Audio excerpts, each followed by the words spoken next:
kita mulai dari kota Budapest, Hungaria, menggunakan Flixbus.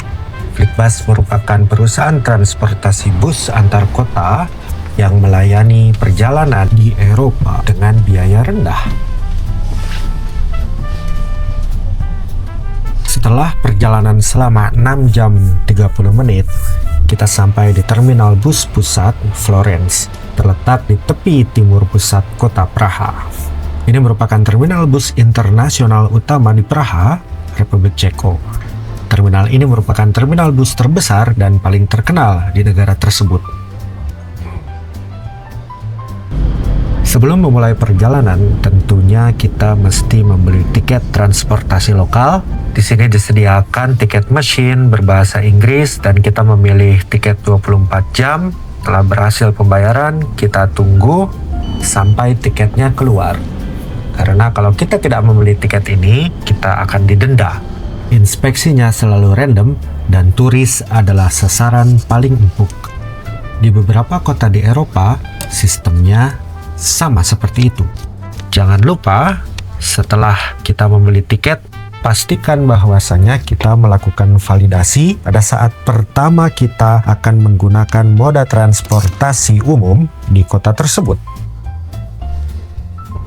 Kalau kita bepergian di Eropa, naik eskalator tetaplah berada di sisi kanan, karena di sisi kiri itu untuk jalur cepat mereka yang akan berangkat bekerja, mereka yang sedang terburu-buru untuk lewat di jalur kiri. Dari Florence, kita naik metro ke Nămesti Republiky yang jaraknya kurang lebih 6 km. Gedung ini adalah gedung Municipal House. Dulu, istana kerajaan pernah berdiri di lokasi yang kini ditempati oleh gedung ini. Saat ini, gedung tersebut berfungsi sebagai gedung konser terletak di Nămesti Republiky, tepat di sebelah gerbang Powder Gate di pusat kota Praha. Selamat pagi. Hari ini kita mau jalan-jalan di Praha, ibu kotanya Republik Ceko. Ini jam 7:30, masih gelap.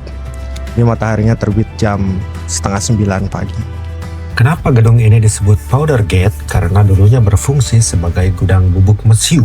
Gerbang ini merupakan gerbang masuk ke jalur kerajaan yang mengarah ke Kastil Praha. Dibangun pada abad ke-15, kini menara ini terbuka untuk umum pada ketinggian 44 meter, menawarkan pemandangan unik ke abad pertengahan pusat kota Praha.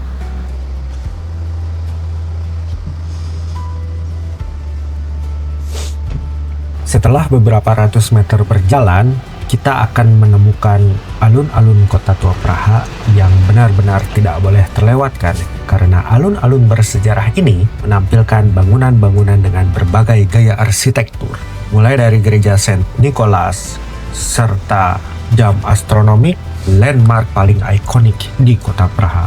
Karena saya datang di akhir tahun, tentunya saya mengalami pasar Natal yang paling luar biasa dan terbesar yang ada di seluruh Republik Ceko, karena ratusan ribu pengunjung, baik lokal maupun internasional, selalu berbondong-bondong menghadiri acara pasar Natal ini setiap tahun.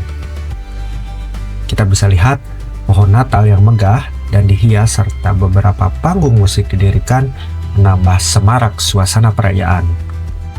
Kemudian dari alun-alun kota tua Praha, kita bisa melihat gereja gotik Bunda Maria di Tin. Ini merupakan salah satu gereja landmark utama di kota tua Praha dan telah menjadi gereja utama di kawasan ini sejak abad ke-14. Pintu masuk utama terletak di sisi barat gereja melalui lorong sempit di antara rumah-rumah yang berada di depan gereja. Gereja ini memiliki dua menara setinggi 80 meter. Setiap menara memiliki 8 puncak menara kecil yang disusun dalam 2 lapisan masing-masing 4 puncak. Sayangnya saya datang terlalu pagi sehingga saya tidak bisa masuk ke dalam gereja ini. Tower jam astronomi ini dibangun tahun 1410. Bayangkan, lebih dari 600 tahun. Setiap hari, setiap jam tepat pada angka 12 akan muncul miniatur 12 rasul dari jendela kecil di atasnya. Sampai sekarang, jam ini bukan cuma menunjukkan waktu, ini juga melacak posisi matahari, bulan, zodiak, dan siklus hari secara bersamaan dalam satu muka jam.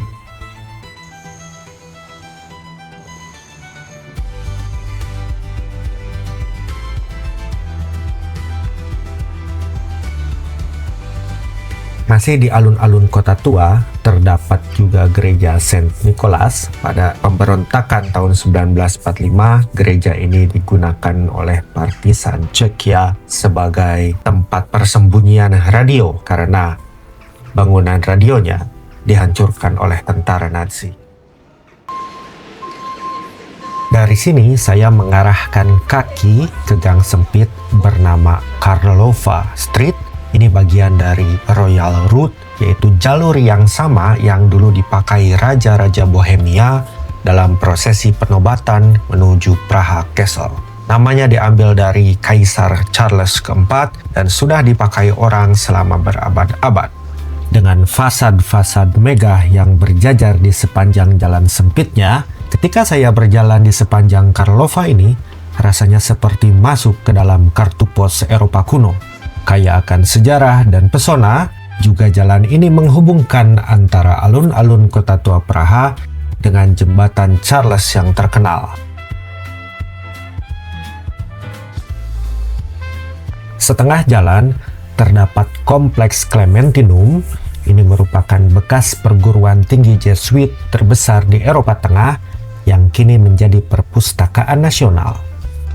Menempel langsung dengan kompleks Clementine, berdiri Katedral Saint Clement dibangun tahun 1711 dengan arsitektur barok, dan di dalamnya ada organ yang masih berbunyi hingga sekarang untuk konser musik klasik reguler. Akustiknya disebut salah satu yang terbaik di Praha. Sampai di ujung jalan, akhirnya terbuka ke daerah Knights of the Cross Square. Di situ terdapat Old Town Bridge Tower.